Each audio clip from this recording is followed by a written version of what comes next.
Last orders, please.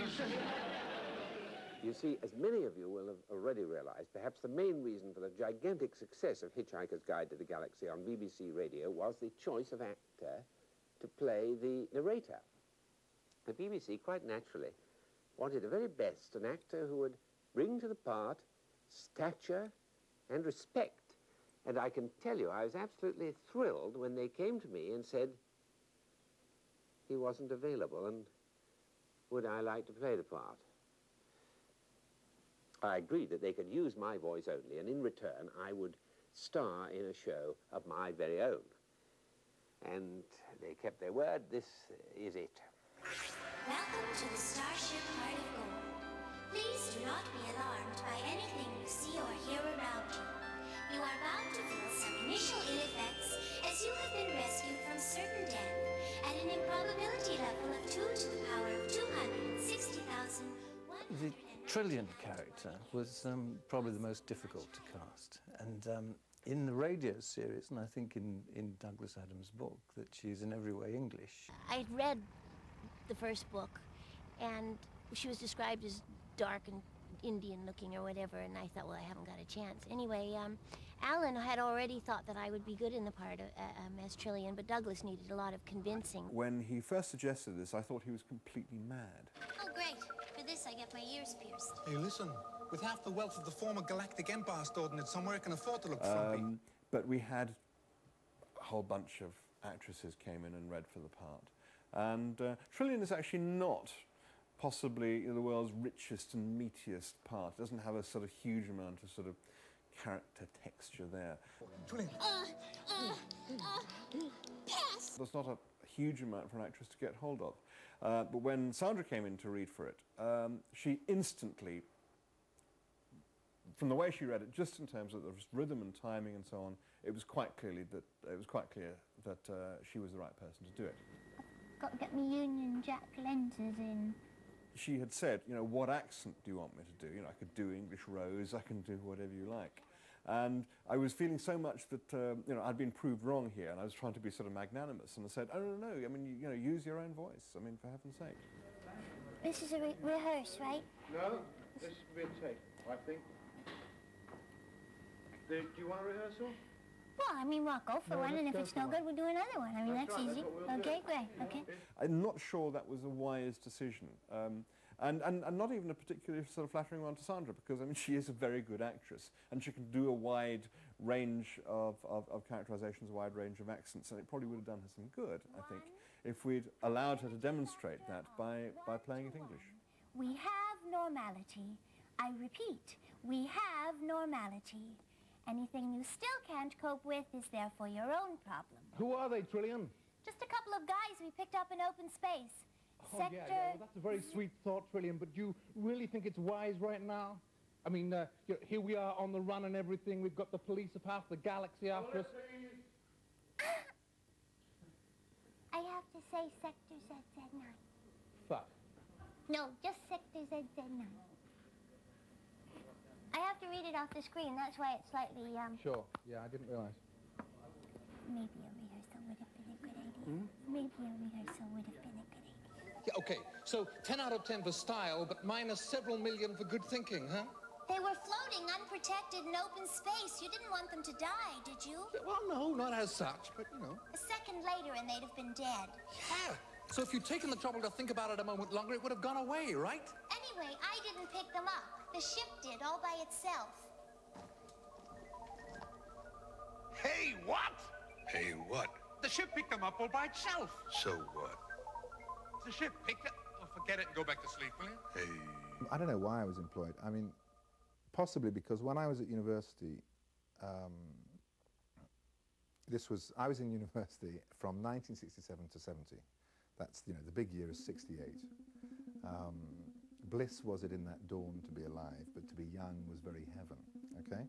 So I was sort of long-haired and caftans and all that stuff, and I was also in the Footlights, which is a sort of Cambridge Review Club. So I sort of thought, oh, well, maybe it's to do with this, that's why they've cast me, because somehow some sort of residual drop over from these sort of university days. But actually, I think talking to Douglas, it was nothing to do with that at all. This was, it wasn't to do with that sort of hippie image. It was simply that I'd been in a series called The Glittering Prizes, television series about undergraduates and stuff. We picked them up in sector ZZ9, plural Z alpha. Yeah? Does that mean anything to you? Sector ZZ9, plural Z alpha. Well, Yeah, what does a Z mean? which one? Anyone? Would you mind looking at the galactic charts? In a minute, kid. I've got some important sunning to do. I remember them saying, well, how do you see this guy? And I'd sort of seen him as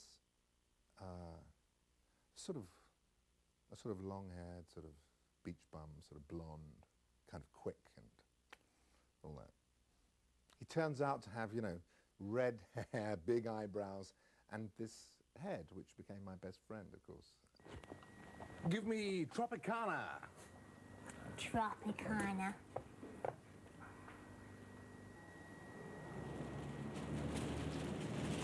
Hey! Hey! Hey, what you?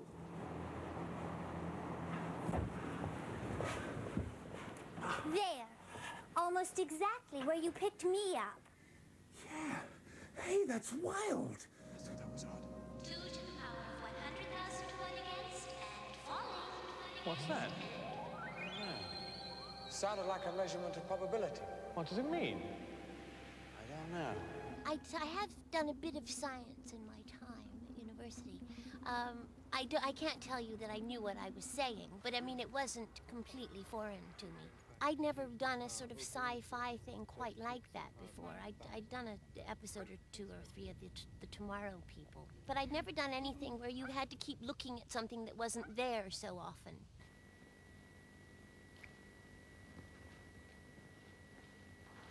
Welcome to the starship Heart of Gold. Please do not be alarmed by anything you see or hear around you. Part of the problem was we were all down on the set, and we would get messages, we're doing this bit and we're doing that bit, and nobody would actually sort of explain quite what was happening. There we are. Well, who the fuck's... Who's filming us? I don't know. Well, there's no camera. I can't see one. None of our business. So you'd just be told to sit there and do this and do that speech, and then you'd think, what? And of course all these effects are laid on afterward or going around, you know, going on behind you when you can't see them and so on. So it really is a bit sort of, you know, brain phasing, a lot of it. Can we keep it quiet, please? The transmission lights are on. I don't have to shout for quiet every time.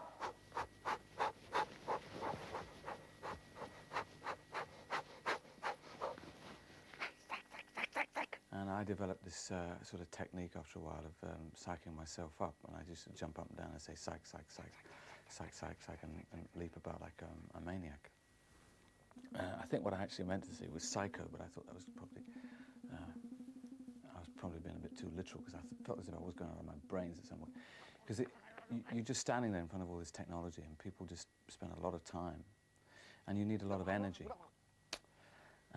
Because Douglas's work is full of energy, every page. I've got wires coming out of my head here. I just didn't want to get the feeling that I was going to sort of slide into it, like a record slowly going, Arthur, this is incredible. I just wanted to hit it. This is fantastic, Arthur. We've just been picked up by my legs drifting off into the sunset. Well, actually, I think I was one of the few members of the cast who wasn't particularly surprised by the green screen, because we'd done radio, if you remember. And there we'd done it in a whole lot of bits like a jigsaw, with no special effects at all, no audience, no narrator, and half the cast missing. Perhaps the odd spot effect, but very few. So the fact that we were having to imagine all the rest of the stuff, it came fairly naturally to me. It was a bit like a children's fantasy game, really. Pretend this, pretend that, pretend what's happening to you here. And then pretend your reactions to something that you haven't even envisaged. Quite interesting, really. Quite an acting exercise. I'm off then. I can put my arms back together again, can I? Yes, you can. Ford, hi. How are you? Glad you could drop in. It's fascinating, actually, if you really if you look at where there's a little sort of high, high, high, where there are three eyes, which is, you know, it's a very sophisticated special effect, which is simply someone standing behind me with another sleeve on. You can tell which is not my hand, simply because the way that it's acted is not quite, it's not quite an actor doing it. It's someone doing it, but not really meaning, hi, they're simply doing the gesture. Seyfried Beeblebrox, this is a very large drink. Hi.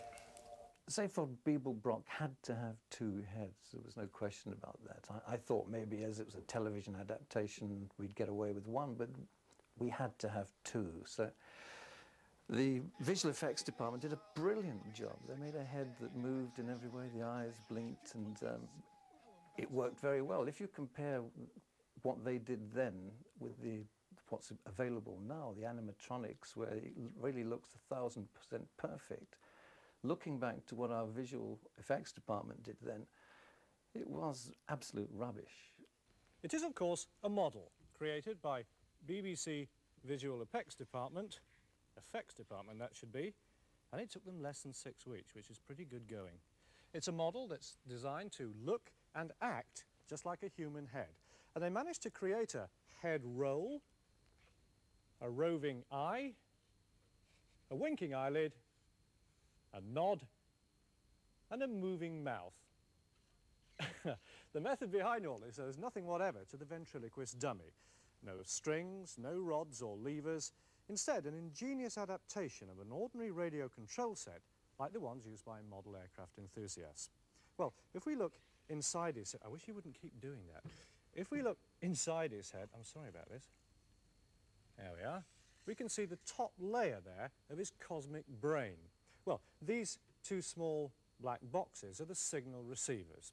Any instruction sent by the operator of the radio set arrives in one of these, and it's transmitted immediately to the part of the head you want moving. Take this black switch here, that happens to move the eyelid, and each one of the others controls other minor actions like eye rolling and mouth twitching.